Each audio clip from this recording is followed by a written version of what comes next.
Buenos días con todos. El día de hoy vamos a hacer la capacitación de primeros auxilios. Vamos a ir aprendiendo a hacer una evaluación cuando hay una persona accidentada y darle la atención correspondiente. Como sabemos que primeros auxilios son un conjunto de actuaciones técnicas que permite una atención correspondiente. En este caso puede ser por un compañero, mientras pueda recibir una atención de un profesional, ¿no? De salud. Siempre en este caso hay que evaluar varios puntos. Evitar que la persona pueda sufrir mayores daños y pueda empeorar su salud. Primero evaluaremos el tema del escenario, ¿no? Cómo suscitó o cómo ocurrió el accidente. En base a ello nosotros determinaremos si es necesario hacer la atención en el mismo punto o hay que hacer retiro a otro punto para una respectiva atención. Siempre hay que saber diferenciar cuándo es una emergencia y cuándo es una urgencia. Si nosotros vemos que hay una urgencia como tal, deberíamos saber y determinar que la persona puede todavía tolerar unos minutos más posatención. Por eso es importante para nosotros el primer minuto de atención. Si estoy frente a una emergencia, casi es lo mismo frente a un accidente, pero en este caso la atención es demasiado inmediato y que corre el riesgo de la vida de la persona. Si no le damos una atención correspondiente, podría fallecer. Entonces la diferencia en estos dos casos va a ser ello, ¿no? Que en la emergencia sí corre el riesgo de la vida de la persona y en la urgencia no. Pero igual en ambos casos tenemos que hacer una atención correspondiente. Para nosotros poder hacer una atención correspondiente, siempre hay que tener los equipos de bioseguridad, en este caso el guantes, el anteojo y la mascarilla, ¿no? Eso va a ser lo más importante.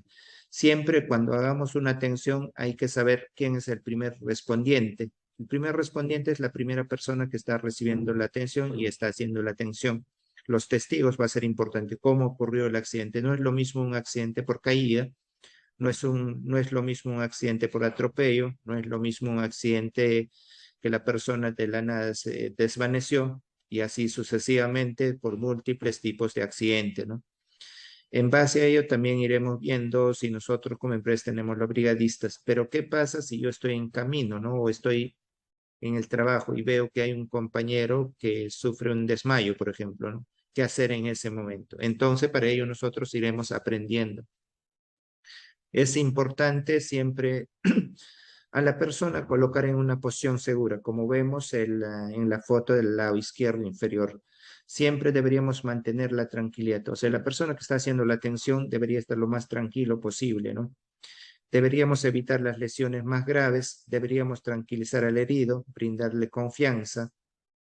Siempre cuando nosotros hagamos la atención hay que estar seguros de las actividades que vamos a realizar, evitar el tema de la hipotermia, o sea, en este caso, si la persona está sangrando, por ejemplo, y deberíamos parar el sangrado, que va a ser lo más importante, porque si no la persona va a entrar en shock hipovolémico, o sea, pérdida de sangre, deberíamos posterior a ello activar el sistema de emergencia, o sea, la comunicación. Por eso es importante hacer la atención entre dos personas, que uno está ahí atendiendo y la otra persona debería reportar la emergencia como tal, ¿no? Y será importante no administrar ningún medicamento independiente que yo puedo tener en mi botiquín. Por eso será importante identificar qué tipo de insumos debería tener en mi botiquín, ¿no? Siempre será importante conocer las pautas de la actuación para la atención. No deberíamos olvidarnos de estas tres palabras, que es el paz, el proteger, el avisar y el socorrer. Eso va a ser importante. El proteger es comprobar la existencia de riesgos. Si yo veo que hay un accidente, por ejemplo, en plena carretera, hay que ver si ese punto es seguro para hacer una atención, porque sabemos si es de alto tránsito, podría pasar más vehículos y podría sufrir mayor daño hasta la persona que está haciendo la atención. Entonces, quizás hay que retirar al herido a un punto correcto, ¿no? O hacer las señaléticas como tal. Eso va a ser importante para nosotros. El segundo paso va a ser el avisar, activar el sistema de emergencia, hacer la composición rápida. O sea, la composición rápida quiere decir que deberíamos ver cómo ocurrió y cuál es su daño de la persona, cuál es la condición en ese momento de la atención. Siempre es importante estar en conjunto con otra persona para que pueda hacer el llamado, ¿no? Nunca hay que dejar solo al accidentado, hay que darle el confort como tal para que la persona pueda estar segura. En muchos casos depende solo de ello, ¿no? Porque la persona a veces se siente sola, hasta puede fallecer de ello de un accidente, ¿no? Es importante por eso. Y el punto del socorrer es la actuación directa sobre el accidentado, seguir las pautas básicas, evaluar las funciones vitales, en este caso el pulso, la respiración y el estado de conciencia. Para nosotros será importante ello y en base a ello indicaremos cómo está la persona, ¿no? También iremos identificando qué es un accidente, qué es un incidente, así como hemos ido viendo el tema de la emergencia y urgencia, ¿no? El accidente es causado por cualquier tipo de daño, ¿no? Que sufre una lesión la persona.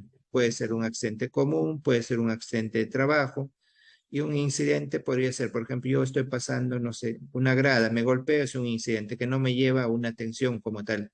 El accidente mayormente te va a llevar a una atención, o por lo menos tienes que dar los primeros auxilios. Y en base a ello nosotros identificaremos y determinaremos qué es un accidente como tal, ¿no?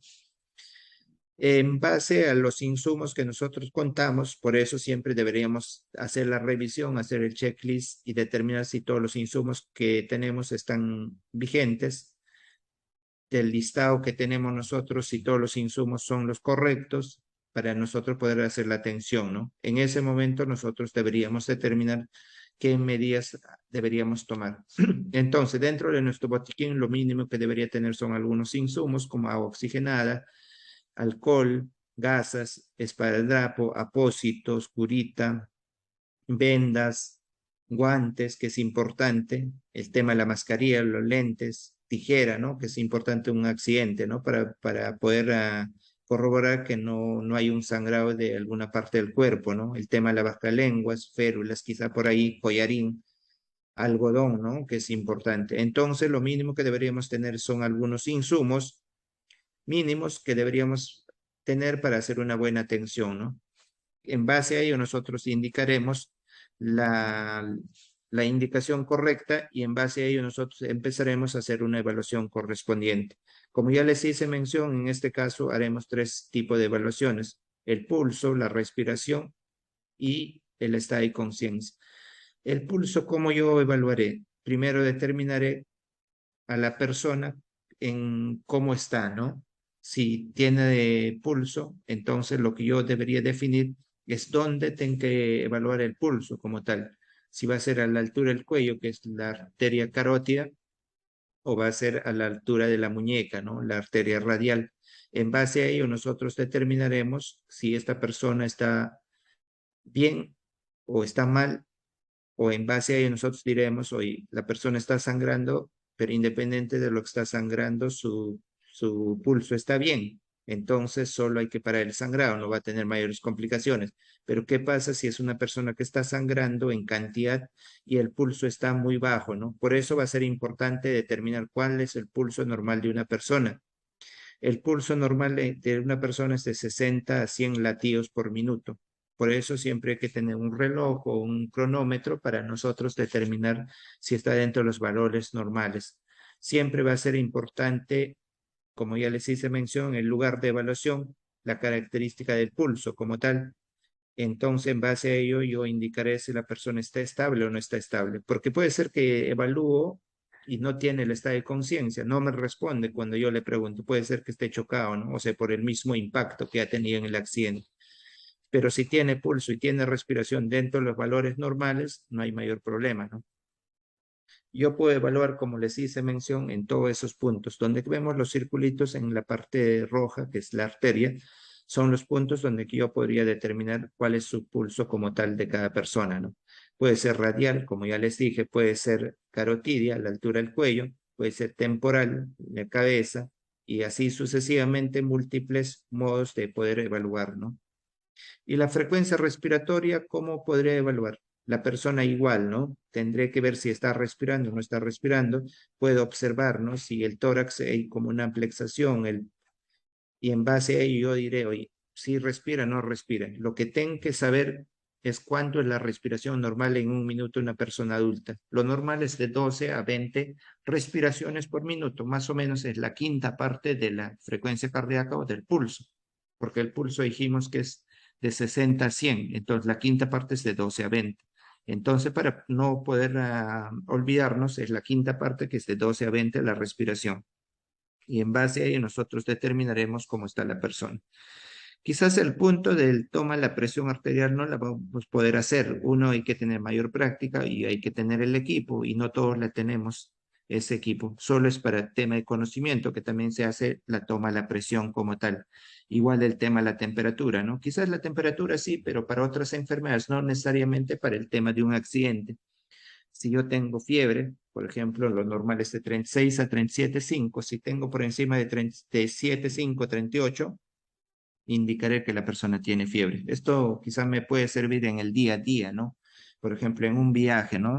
Me voy de acá a Tarma, me voy a una cena, a otro proyecto, y en ese momento, si empiezo a presentar alguna molestia, una temperatura mayor, podría reportar, ¿no? Entonces, para eso sí me sirve, pero para un accidente no me sirve porque es promedio de 3 a 5 minutos la toma de la temperatura y nosotros sabemos que deberíamos en el minuto saber cómo está la persona para que poder salvar la vida, ¿no? Si no le damos la atención correspondiente, podría tener mayores complicaciones y hasta poder fallecer. La temperatura, como ya dijimos, más o menos de 36 a 37,5, lo normal, y cuando ya está por encima de 38, y está con fiebre. En ese momento sí hay que comunicar para darle un tratamiento correspondiente. Acá más o menos es el resumen de todo lo que hemos ido mencionando. La frecuencia cardíaca de 60 a 100 latidos por minuto puede ser evaluada en la muñeca, en la mano, o puede ser en el pulso, en la carótida, que es en el cuello. Y la frecuencia respiratoria es de 12 a 20 respiraciones por minuto. Vemos si se eleva o no se eleva el tórax y así sucesivamente nosotros podríamos poder determinar, ¿no? Siempre es importante hacer la primera valoración, darle el soporte, ¿no? Hacer la atención correspondiente. En base a ello, nosotros indicaremos cuál es la severidad del estado de la persona. Puede ser que no me responde, tampoco el pulso está dentro de los parámetros normales, está muy bajo, quizás igual que la respiración, entonces indicaré que la persona puede tener complicación y es una emergencia como tal, ¿no? Siempre hay que priorizar la atención de la víctima, ¿no? En este caso para poder hacer una evacuación y pueda recibir una atención correspondiente como tal. Siempre cuando hacemos la atención, como ya les dije al inicio, siempre evaluamos la escena, ¿no? Si es la manera correcta donde que deberíamos hacer la evaluación correspondiente, ¿no? Al momento que evaluamos la escena, activamos el sistema de emergencia, como ya les dije, hacemos el proteger, el avisar, el socorrer, y en base a ello determinaremos cómo está la persona. Posterior a ello, yo puedo evaluar la parte secundaria, ¿no? En este caso, que puede ser los otros puntos. Cuando yo hago la evaluación primaria y quiero hacer la evaluación secundaria, determinaré si esta persona solo tiene un daño, quizás, no sé, en la pierna, pero también podría tener daño, quizás un golpe en la cabeza, que puede estar sangrando, o otra parte del cuerpo. En base a ello, yo indicaré cuál es su condición como tal de esa persona. Siempre cuando hago una evaluación correspondiente, siempre debería ir de la mano el estado de conciencia, la respiración, el pulso, como ya hemos ido mencionando y aprendiendo cuáles son los valores normales. Cuando yo quiero evaluar el estado de conciencia, siempre hay que preguntar, me acerco a la persona, quizás le toco el hombro un poco, trato de sacudir y le pregunto, ¿cómo estás? ¿No? Si no me respondes, el estado de conciencia está alterado. La respiración, como ya les dije, puede ser viendo, puede ser escuchando, puede ser sintiendo, porque el tórax siempre va a haber una amplexación. El pulso siempre va a ser tocando, no hay otra forma de evaluar el pulso, ¿no? Siempre tienen que tocar el pulso, ya sea en el cuello o en la muñeca, para poder yo determinar si la persona tiene o no tiene pulso, ¿no? Y la evaluación secundaria, como les hice mención, tienen que evaluar otra parte del cuerpo, la cabeza, el cuello, el tórax, el abdomen, las extremidades. Entonces, para nosotros es importante, como les dije, dentro de los insumos del botiquín, tener la tijera, ¿no? En base a ello, para yo quizás hacer un corte, porque la idea tampoco es movilizar mucho a la persona, ¿no? Por ejemplo, si ha sufrido un accidente y la persona yo lo voy a movilizar, podría accidentarlo más, ¿no? Porque puede ser que tenga una alteración en la columna, entonces ten que tener el mayor cuidado posible, ¿no? De no movilizar en la medida posible. Entonces siempre va a ser importante de ese modo poder hacer la evaluación secundaria, ¿no? Si yo tengo una herida, tengo que ver qué tan grande es esta herida, ¿no? Qué tan profundo, ¿no? En base a ello yo determinaré qué tanta gravedad podría causarle, ¿no? Porque hay múltiples tipos de herida como tal. Si hoy sufrí un accidente, puede ser una lesión por aplastamiento, una herida, ¿no? Puede ser por laceración, puede ser por amputación, puede ser por algún objeto punzocortante, puede ser por abrasión. La abrasión es como que un retiro de una parte de la piel. Y así sucesivamente yo podría tener múltiples tipos de heridas. En base a ello, tendré que ver qué es lo que debería hacer como medida para poder evitar el sangrado. Nuestra función como tal de nosotros solo es evitar el sangrado, nada más. No deberíamos hacer otra actividad como tal. Nosotros no hacemos la curación, nosotros no hacemos la suturación, entre otros. Lo que nosotros hacemos solo es el parar el sangrado para que la persona pueda hacer sus actividades con normalidad. Por eso siempre va a ser importante evaluar los factores de gravedad, ¿no? Qué tan grande es la herida, ¿no? Qué tan profunda, qué tanto daño ha causado, ¿no? Porque puede ser que esta herida solo es superficial, solo es la piel, o también como que podría ser la arteria, la vena, entre otros, ¿no? Si es una herida limpia o es una herida sucia, su localización, ¿no? No es lo mismo tener una herida en la pierna a tener una herida en el cuello. Entonces, en base a ello, nosotros determinaremos qué tan grave podría ser esta herida, ¿no? De acuerdo a la localización como tal. Esta herida te puede causar hemorragias. Por ejemplo, si yo tengo una mutilación, tengo una abrasión, que es un tipo de herida mayor, entonces, y tiene quizás una complicación o una afectación de la arteria, la vena, entonces podría causarme una hemorragia, ¿no? Entonces, en ese momento yo tengo que identificar de dónde está sangrando. Y entonces, en esa parte tengo que hacer una compresión con la gasa o el apósito para poder disminuir el sangrado y no haya una hemorragia como tal. Porque si la hemorragia es superficial, es capilar, no hay mayor problema. Si es una hemorragia arterial o venosa, quizás ahí el sangrado es mayor. Entonces la persona podría tener complicación, ¿no? Siempre va a ser importante identificar ello. También podría tener otro tipo de accidentes o lesiones propias del accidente como tal, que son las lesiones musculoesqueléticas. En este caso, nosotros tendríamos que ir viendo qué tipo de lesiones son para poder determinar, ¿no? Por ejemplo, es común ver el tema de los esguinces. Por ejemplo, yo estoy caminando y justo hay un vacío o un hoyo y piso mal, podría tener un esguince, ¿no? Cuando yo tengo un esguince, normalmente voy a tener como que mi tobillo se fue para un lado, ¿no? Y siento como un tirón o siento como una rotura como tal, ¿no? Entonces en ese momento la persona va a empezar a presentar dolor, inflamación, dificultad para movilizar esa área, enrojecimiento, aumento de temperatura, ¿no? Porque hay un sangrado como tal de manera interna. Si yo presento todos esos signos, síntomas, lo que tengo que hacer es reportar y tratar de inmovilizar ese espacio, ¿no? Igual con el tema de las luxaciones. Cuando hay una luxación, normalmente es por caída, ¿no? Por ejemplo, yo me apoyo, puedo tener luxación en la muñeca, puede tener luxación en el hombro, puede tener luxación en la clavícula, en la cadera, en la rodilla, múltiples puntos de luxación. Igual que en la esguince, en este caso voy a presentar dolor, voy a presentar inflamación en la zona, voy a tener dificultad para movimiento y va a haber una deformidad. Lo que se diferencia del uno al otro es el tema de la deformidad, ¿no? Porque como es la unión de dos huesos, entonces el uno al otro está separado, ¿no? Entonces nosotros tendríamos que ir viendo qué tanto podría afectar a la persona, ¿no? Y cuando es una fractura como tal, nosotros iremos viendo si es un hueso que ha sufrido múltiples fracturas, es un hueso que ha sufrido solo una fractura pequeña o qué tanto, ¿no? Depende mucho del impacto como tal del accidente. En ese momento la persona presentará un dolor intenso, una deformidad así como la luxación, pero en un hueso rígido, no en un hueso largo. Por ejemplo, en la rodilla hasta el tobillo hay dos huesos que son largos. En ese momento, si sufre una fractura, puede haber una deformidad, ¿no? Es como que se doblara, se podría decir, ese hueso, ¿no? Impotencia funcional, o sea, va a tener dificultad para caminar, no va a poder caminar la persona porque no, ya no tiene punto de apoyo, ¿no? Va a haber crepitación o chasquido, porque si hay contacto hueso contra hueso, va a sonar, ¿no? Y en muchos casos puede ser que haya hemorragia, porque si este hueso o fractura puede salirse de su espacio y salir por la piel, entonces puede haber una hemorragia mayor, ¿no? Entonces ese tipo de emergencias o ese tipo de accidentes hay que tener bastante cuidado, ¿no?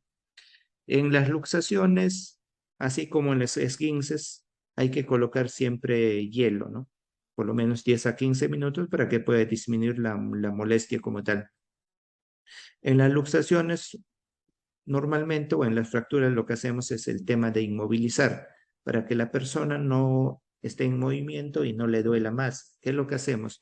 Inmovilizar con un vendaje adecuado. Puede ser en múltiples modos, ¿no? Puede ser en tortuga, por ejemplo, en forma de 8 cuando yo tengo una luxación de clavícula. Puede ser en espiga, puede ser en capellina cuando tengo lesiones en la cabeza, ¿no? Y puede ser en forma de cabestrillo, por ejemplo, si tengo una fractura en la muñeca, tengo una fractura en el codo, en el hombro, ¿no? Es como que tengo doblado y pegado hacia el pecho, ¿no? Y así sucesivamente yo podría tener múltiples tipos de inmovilización que me van a ayudar para poder disminuir el dolor como tal, ¿no?